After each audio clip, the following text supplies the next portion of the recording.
নমস্কার বন্ধুরা, আজকের গল্প গোপালের ভূত ধরা। সাথে থাকো আর শুনতে থাকো।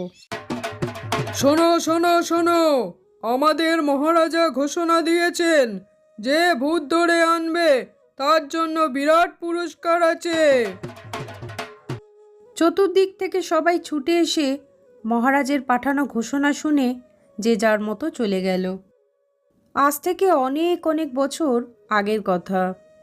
কৃষ্ণনগরের মহারাজা কৃষ্ণচন্দ্র, তার ছিল বিশাল বড় সাম্রাজ্য।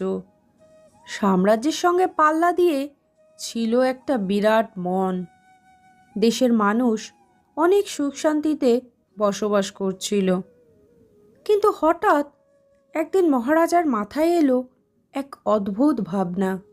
মহারাজা মন্ত্রীকে ডেকে পাঠালেন। সাথে সাথে মন্ত্রী হাজির হলো।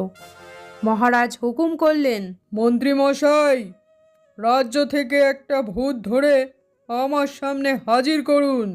ভূত ভূত ভূত? না, মানে মহারাজা, ভূত বলে তো কিছু নেই।